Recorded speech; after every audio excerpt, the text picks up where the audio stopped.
Hi, welcome to another episode of Pwatree Chit-Chat. I've gotten a lot of emails from you guys. One of them is, why do I always bounce up, you guys were wondering. And while the answer is, hi, I'm your host, Dan Lemon, the answer is, I'm working my core. I got a little ball here I sit on.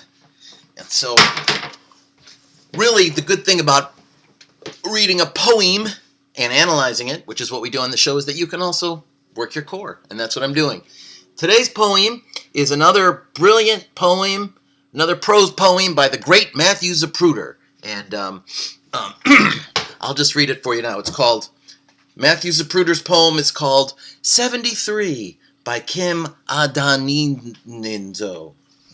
This poem is a loose contemporary sonnet in the spirit of Shakespeare's Sonnet 73.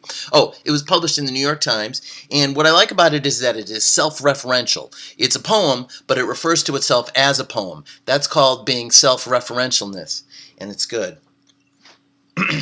Kim Adaninzo, a poet known for playing the blues harmonica, at her poetry readings seemed to reject the hegemony. How do you say that? Well, you know what? It's because it's the internet. I can just click on it. I can just click on the word. See? Hegemony. And I'm going to look it up. And hegemony means, it means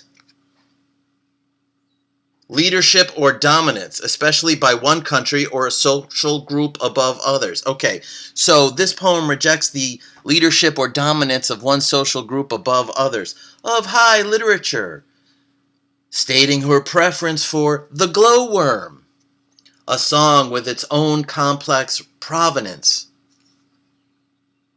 And provenance means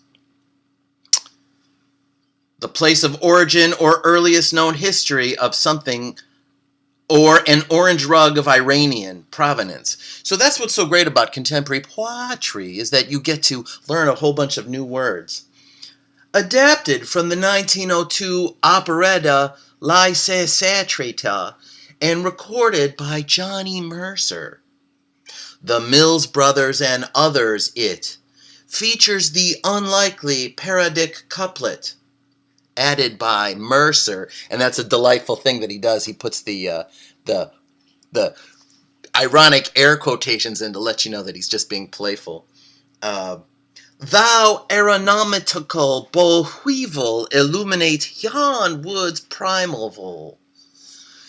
It's a delightful poem. And that was called 73 by Kim Adaninzo, a poem written by Matthew Zapruder and published in the New York Times. And Matthew Zapruder's bio here, it says he's the author of 4 poetry collections and Why Poetry, coming from Eco. That's his book. And I really love that title, Why Poetry, because it does something that a good contemporary poem should do, which is it asks a tough, complex question, makes you scratch your chin, go, But then also, if you think about it, it doesn't really say anything at all or ask you anything. And anyway, I've written my own essay, which is a response to Zapruder's Why Poetry, and it's also going to be published. And I'm calling it.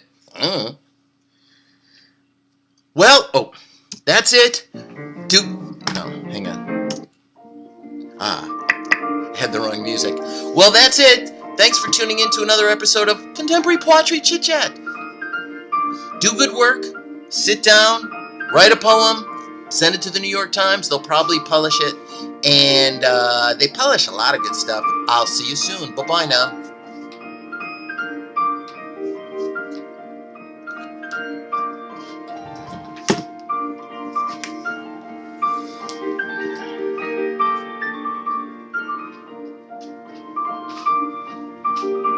Are you done? Yeah, I'm done.